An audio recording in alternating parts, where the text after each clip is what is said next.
Vaheguru Ji Ka Khalsa, Vaheguru Ji Ki Fateh. Welcome to this segment of Coach Gurbani's a-sabad-a-day. Our recitation today is Gauri Purvi Mahalla Chautha. Hamre Pran Vasgat Prabh Tumre, Mera Jio Pind Sab Teri, Daya Karo Har Dars Dikhavo, Mere Man Tan Loch Ghaneri. Ram मेरा मन तन लोच मिलन हर केरी गुर कृपाल कृपा किंचत गुर कीनी हर मिलया आए प्रभ मेरी रहाओ जो हमरे मन चित है स्वामी साबिद तुम हर जानो मेरी अनदिन नाम जपी सुख पाई नित जीवा आस हर तेरी गुर सतगुर दाते पंथ बताया हर मिलया आए प्रभ मेरी अनदिन आनंद भया वड भागी सब आस पुजी जन केरी जगन्नाथ जगदीसर करते सब वसगत है हर केरी जन नानक सरनागत आए हर राखो पैज जन केरी. So in this passage, what is significant is the appeal that is being made. Ram mere man tan loch milan har keri. Addressing the Supreme Self and saying, my mind, my body longs for union with the Har Self. And how did that come about? Gur Kripal, the compassionate Guru. Kirpa kinchit gurkini, kinchit, even a little, when the Gur Enlightener bestowed its compassion. Then har milya aaye prabha meri, wisdom dawned inside of me. So Gurbani speaks of a way, a method, Gur, which is essential to gain this insight, and we will talk a little bit about it. So this was the Rahau, the central message, the Guru showing us the way, and the devotee or the Bhagat seeking that way from the Guru and making an appeal to the Supreme Self. And then the opener talks about the state of things. It says, Hamre Pran Vasgat Prabh Tumre. O Prabh Self, again an appeal to the Self, our breath is in your control. Mera jio pind sab teri.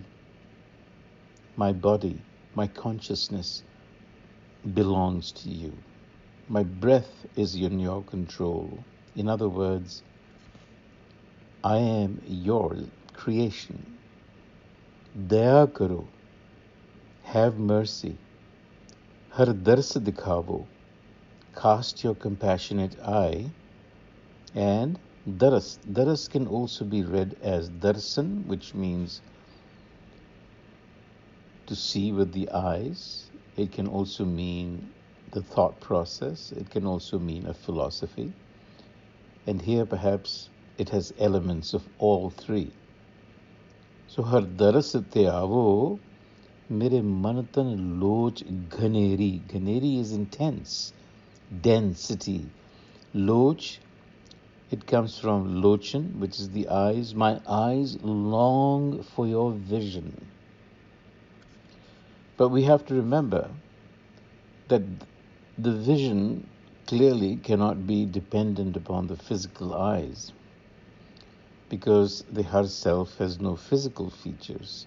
So this must mean insight into wisdom. And the Guru continues, जो हमरे मन चित है स्वामी, सा बिद तुम हर जानो मेरी. O Har, O Self, you know the state of my mind and consciousness. Andin naam japi sukh pai.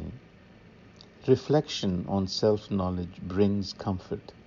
Nit jiva aas har teri. I live in the hope of experiencing union with you. And then in the third verse, the Guru explains how that comes about.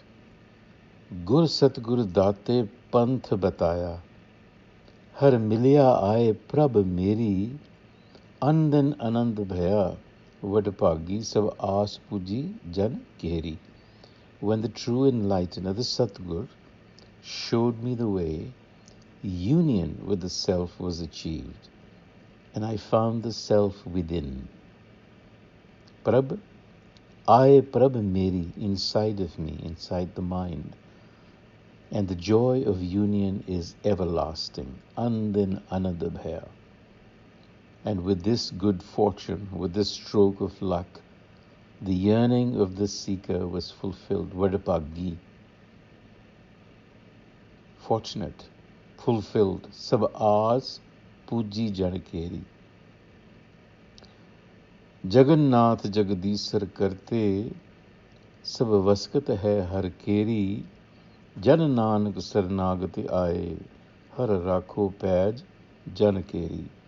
Conclusion, O Har, the Lord of the universe, the doer, Karte, all is under your control. Vasgat hai har keri. The seeker Nanak seeks your shelter. Pray honor my request. Now here, of significance is what the Guru says in the third verse. Gur Satgur Date Panth Bataya, Har Milya Aaye Prabh Meri. I found myself within when the giver, the teacher, the enlightener showed me the way.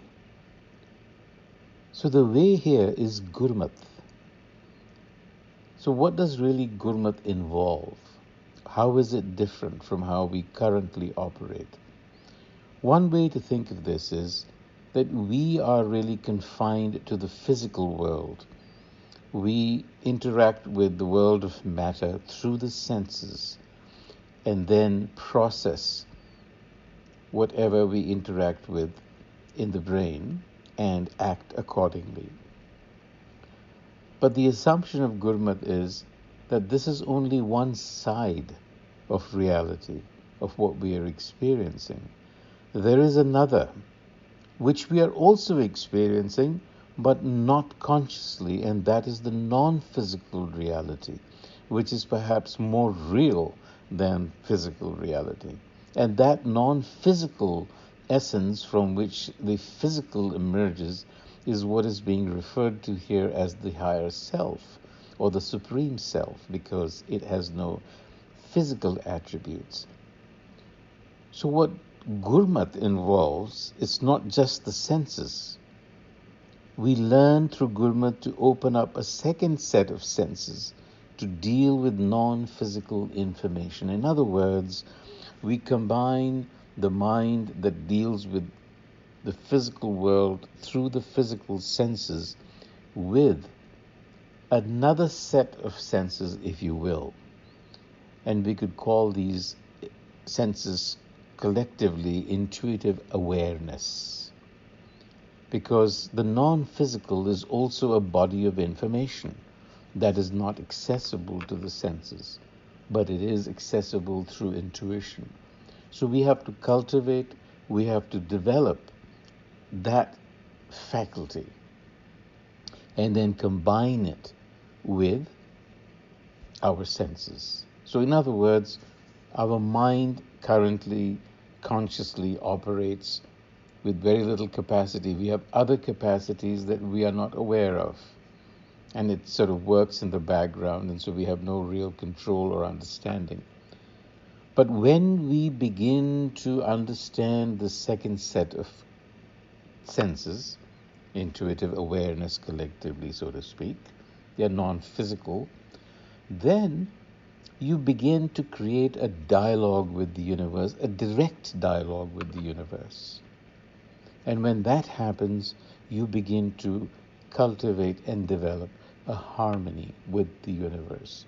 That really, very succinctly, is what the Guru is saying. And we will continue to talk about this as we consider a-sabad-a-day, because this subject will repeat itself. So we will take it a little dose at a time. On that note, until the next time, Vaheguru Ji Ka Khalsa, Vaheguru Ji Ki Fateh.